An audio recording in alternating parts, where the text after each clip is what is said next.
Good afternoon everyone, let's to second part, pay back period. तो देखो बेटा, पे बैक पीरियड दो तरह का होता है। एक होता है जहाँ पे कैश फ्लो इक्वल होते हैं, जैसे अभी हमने जो क्वेश्चन किया था उसमें सेम ही था। एक होता है जहाँ पे अनइक्वल होते हैं। तो पहले हम इक्वल वाला कर लेते हैं। जैसे हमने क्वेश्चन में लिया था, एनपीवी वाला जो क्वेश्चन किया था, 1.5 लाख रुपए शुरू में गए और हर साल आपको 40,000 का रिटर्न मिला। इसको मैं लिख लेता हूँ यहाँ पे कि शुरू में कितना इन्वेस्ट किया आपने, 1,50,000, जो हमने एमपीवी के क्वेश्चन में किया था। फर्स्ट ईयर में मिले 40,000। इसका मैं क्यूमुलेटिव वैल्यू भी निकालते जा रहा हूँ, देखो ये फॉर्मूला डाला हुआ है। सेकेंड ईयर में भी 40,000, थर्ड ईयर में भी 40,000, ये क्यूमुलेटिव वैल्यूज आ रही है। और फिफ्थ ईयर में भी 40,000। तो ये क्यूमुलेटिव वैल्यू आ गई, फर्स्ट ईयर के 40,000, सेकेंड ईयर के ऐड करके 80,000, थर्ड ईयर के 40 ऐड करके 1,20,000, 1,20,000 प्लस 40 1,60,000, 1,60,000 प्लस 40 2 लाख। अब हमें देखना है कि किस साल आपको 1.5 लाख रुपए वापस मिले। तो फर्स्ट ईयर तक हमें 40 मिले, सेकंड ईयर तक 80 मिले, थर्ड ईयर तक 1,20,000 मिले। लेकिन फोर्थ ईयर में 1,60,000 हो गए, यानी कि आपने 1,50,000 रुपए का पे बैक मिल गया आपको। तो आपका पे बैक पीरियड 3 और 4 ईयर्स के बीच में होना चाहिए। तो अब इसको निकालेंगे कैसे? देखो, 1,20,000 रुपए आपको थर्ड ईयर तक मिल गए, और कितने चाहिए 1,50,000 करने के लिए? तो इसको हम क्या करेंगे, 1,50,000 में से 1,20,000 को माइनस कर देंगे, तो कितना बचा, 30,000 चाहिए। तो अब इसका पेबैक पीरियड का फॉर्मूला हो गया 3 years plus 12 multiplied by 30,000 divided by fourth year का टोटल इनफ्लो कितना है, 40,000।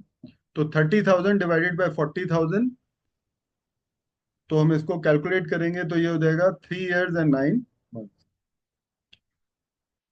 दोबारा देखें, थर्ड ईयर तक हमें 1,20,000 मिले, तो हमारा पेबैक पीरियड थर्ड ईयर से शुरू होगा। 3 साल में कितना ऐड करना है आपको,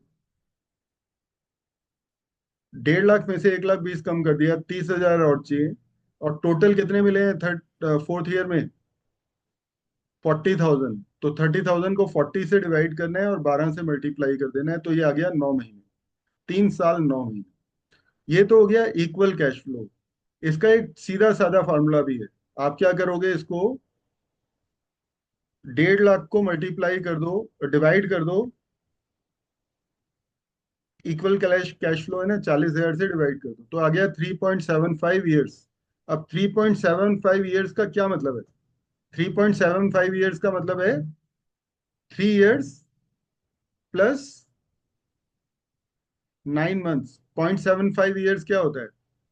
0.75 ईयर्स होता है 0.75 मल्टीप्लाइड बाई 12, यानी कि 9 महीने। तो इसको कैलकुलेट करेंगे तो 9 मंथ्स आएगा। 0.75 इंटू 12, 9 मंथ्स। तो 3.75 ईयर्स भी लिख सकते हो आप इसको, और आप ये भी लिख सकते हो 3.9 मंथ्स। बात एक ही है। तो ये तो हो गया equal cash flow. Equal cash flow में ऐसा भी डायरेक्ट फार्मूला भी लगा सकते हैं। और अनइक्वल कैश फ्लो हो तो हमें यही तरीका करना है जो लंबा वाला है।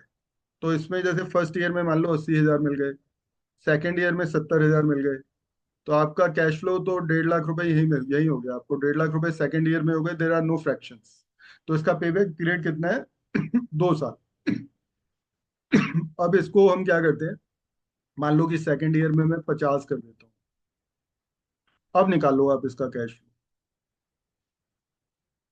अब ये डायरेक्ट फॉर्मूले से तो नहीं निकलेगा।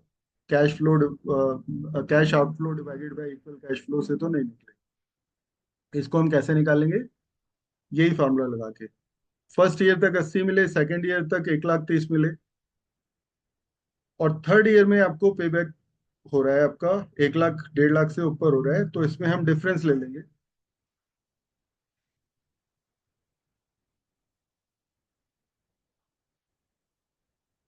हेलो, हाँ बेटा।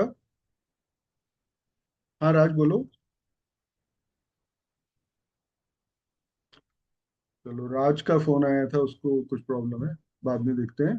तो बेटा, इसमें 20,000 आपको और चाहिए, और थर्ड ईयर में आपको 40,000 मिल रहे हैं, तो इसमें पेबैक पीरियड कैसे निकालेंगे, 2 ईयर्स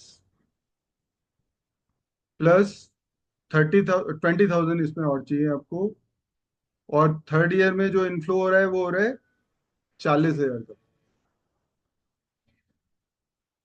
तो इसको कैलकुलेट करेंगे तो क्या आएगा, 2 इयर्स।